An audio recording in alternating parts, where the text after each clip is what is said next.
할렐루야. 오늘도 말씀으로 주님과 동행하고 계신 여러분을 주님의 이름으로 축복합니다. 함께 보실 말씀은 마태복음 13장에서 15장이 되겠습니다. 13장은 천국을 예수께서 여러 비유로 말씀하시는 내용입니다. 13장 11절을 보면 천국의 비밀을 아는 것이 너희에게는 허락되었으나 이렇게 이제 말씀을 하십니다. 천국의 비밀이란 하나님 나라가 열리고 하나님 나라가 자라는 원리를 말하는 것이죠. 천국의 비밀을 비유로 말씀하신 이유를 예수님은 이사야 6장 9절 10절을 인용하면서 13장 15절을 보면 이렇게 말씀하고 있습니다. 이는 눈으로 보고 귀로 듣고 마음으로 깨달아 돌이켜 내게 고침을 받을까 두려워함이라 이렇게 말씀합니다.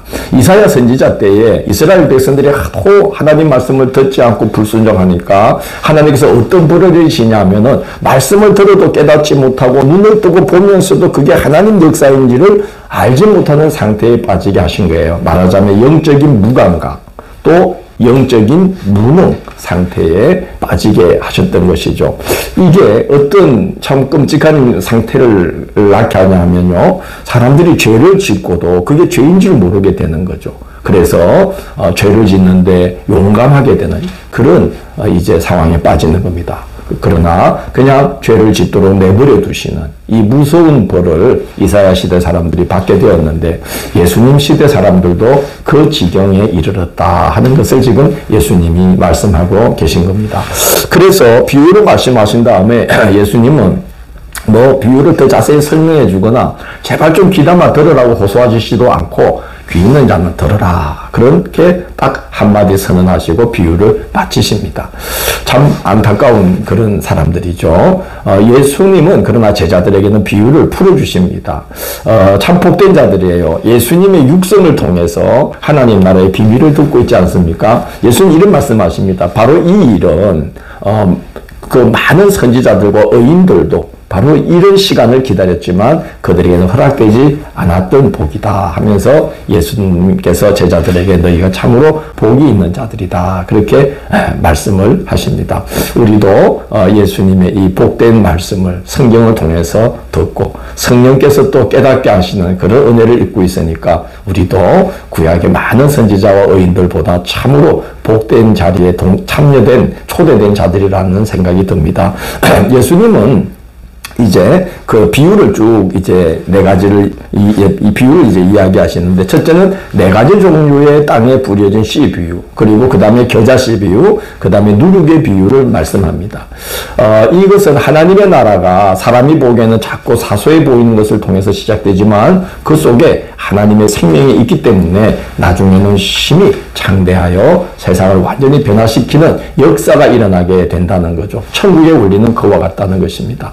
그래서 그 씨 뿌리는 비유를 보면 어떤 씨는 길가에 어떤 씨는 돌짝밭에 어떤 씨는 가시덤불에 떨어지고 그 중에 이제 옥토에 떨어지는 씨가 있는데 이 가시덤불이나 또는 돌짝밭이나 또는 길가에 떨어져서 그 농부의 수고가 헛되게 만든 그 손실분을 이 옥토에 떨어진 씨앗으로 말미암아 다 채우고도 남음이 있도록 100배로 결실하게 해주신다는 거예요. 그래서 천국의 이 일들은 하나님 나라의 일들은 사소하게 시작되는 것 같지만 작게 보이는 것 같지만 우리가 그 하나님의 역사심을 우리가 믿고 나아가다 보면 그와 같이 생각지도 못한 큰 열매들을 맺도록 하나님께서 역사해 주신다고 이제 제자들에게 권면을 하고 있는 것입니다.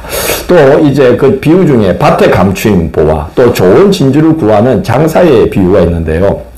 이것은 천국의 가치를 아는 사람은 그것을 얻기 위해 삶의 모든 것을 거기에 걸게 된다는 겁니다. 그래서 하나님 나라의 가치를 알아야만 하나님 나라가 열리고 그 나라를 살아가게 되며 또 하나님 나라는 거르고도 남음이 있을 만큼 가치가 있는 것이다 하는 것을 예수께서 말씀하시는 비유입니다. 비유 중에 곡식과 가라지 비유도 하셨는데요. 이것은 하나님의 나라가 자라는 여정에 가라지를 심으는 사탄의 방해가 있다는 거죠. 그러나 하나님은 곡식, 즉 천국의 아들들을 위해서 가라지, 즉 악한 자의 아들들도 그냥 두시지만, 그러나 심판 때에는 곡식과 가라지를 철저하게 구별하여서 가라지는 지옥불에 던져 넣는다고 말씀을 합니다. 이 세상에서는 교회 안에 이런 자도 저런 자도 다 두루두루 있어서 모두가 다 똑같은 것 같지만, 그러나 그렇지 않다는 거죠. 심판 때에 다 가려진다는 것을 말씀을 하고 있는 것입니다. 13장 52절에 보면 이제 이런 말씀으로 천국 비유에 대한 가르침을 끝냈습니다. 그러므로 천국의 제자된 서기관마다 마치 새 것과 옛 것을 그 곳간에서 내오는 집주인과 같으니라, 그렇게 말씀합니다. 예수님은 제자들을 가르쳐서 제자들을 향해서 천국의 제자된 서기관이다 라고 말씀하십니다. 서기관은 율법교사를 말하죠. 당시의 율법교사들처럼 옛것에 매여 있지 말고 옛 계명과, 그리고 예수께서 가르치신 하나님 나라의 진리를 두루 사용해서 사람들을 천국의 양식으로 배부르게 하고 하나님 나라로 인도하는 천국의 율법교사가 되어야 한다는 말씀을 하고 계신 겁니다. 14장에서 마태는 두 사건을 통해서 세상 나라와 하나님 나라를 대조시킵니다. 헤롯의 궁전에서 일어난 일은 세상 나라의 현실을 보여주는 것이고, 예수님이 계신 빈들에서 일어난 일은 하나님 나라의 모습을 드러내는 것입니다. 헤롯의 궁전에는 사람, 재물, 권세, 이 세상에 힘있고 좋다는 것이 없는 것 없이 다 있어서 사람들이 그곳에 들어가기를 힘쓰는 그런 자리입니다. 그러나 그곳에서 벌어진 잔치는 어인 세례 요한을 죽이는 것으로 끝이 나고 맙니다. 세상 나라가 그렇다는 거죠. 그러나 예수님이 계신 그 빈들은 가난하고 병든 자들이 먹을 것조차 없이 저녁을 맞이하게 된 곳이지만 5,000명이 먹고도 12바구니가 남는 그런 천국 잔치가 벌어지는 자리가 되었다는 거죠. 겨자씨 하나가 갖고 반죽 속에 작은 누룩조과 같은 그런 떡 5개와 물고기 2마리가 하나님 나라를 여는 그런 정말 귀중한 통로가 되었던 것입니다. 하나님 나라는 그렇게 열린다는 것을 예수님께서 빈들에서 보여주신 거죠.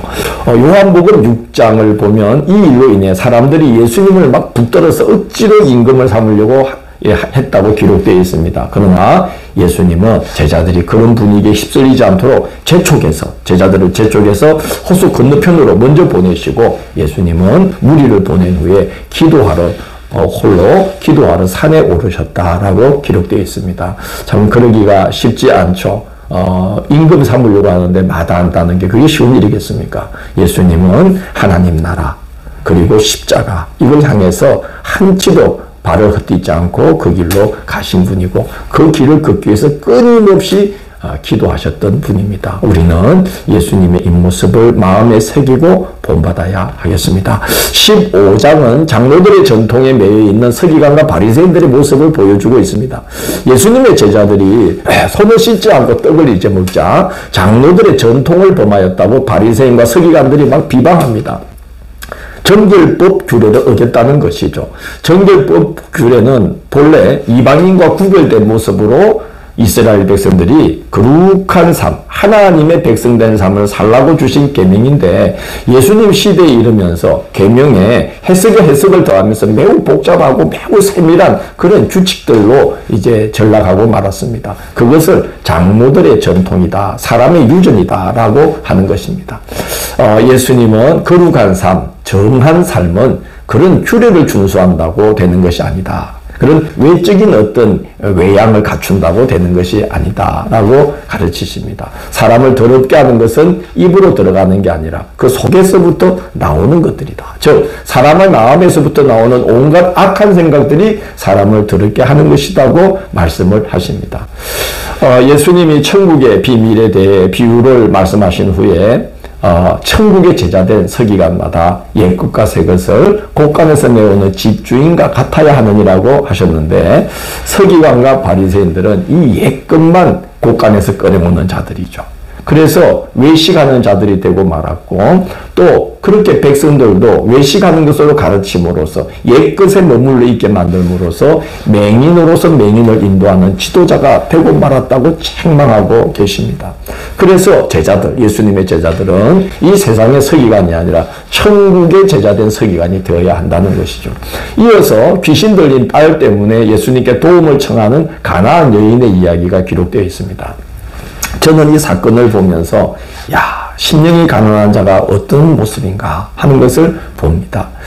예수님이 이 여인의 믿음과 간절함을 떠보기 위해서 이방 여인이니까 나는 자녀들의 떡을 취하여 개들에게 던질 수가 없다. 그랬더니 이 여인이 자존심 마다하고 개들도 주인의 상에서 떨어지는 부스러기를 먹을 수 있지 않습니까? 그러면서 주님께 부스러기 은혜라도 좋으니 은혜 베풀어 달라고 간청을 합니다. 심령이 가난한 모습이죠. 심령이 배불러 터지면은 하나님께 은혜를 입을 수가 없습니다.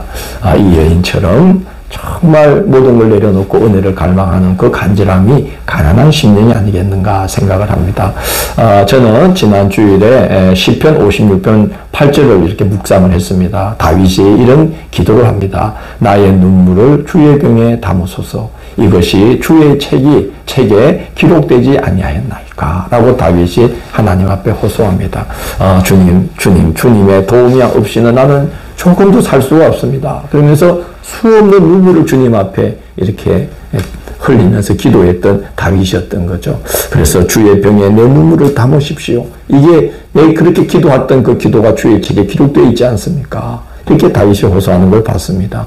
주님께서 불쌍히 여겨주실 수밖에 없도록 다윗처럼 전심으로 주님께 매달리고 주님을 의지해야 합니다. 가난한 심령은 반드시 주의 은혜로 충만하게 채움받게 되어 있습니다.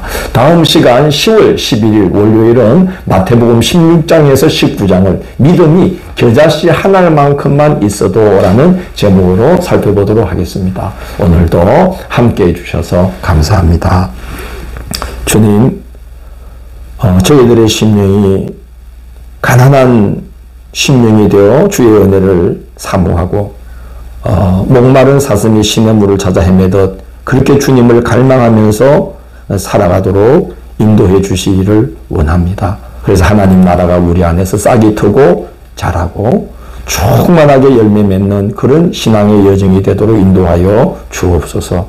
예수님 이름으로 기도드립니다. 아멘.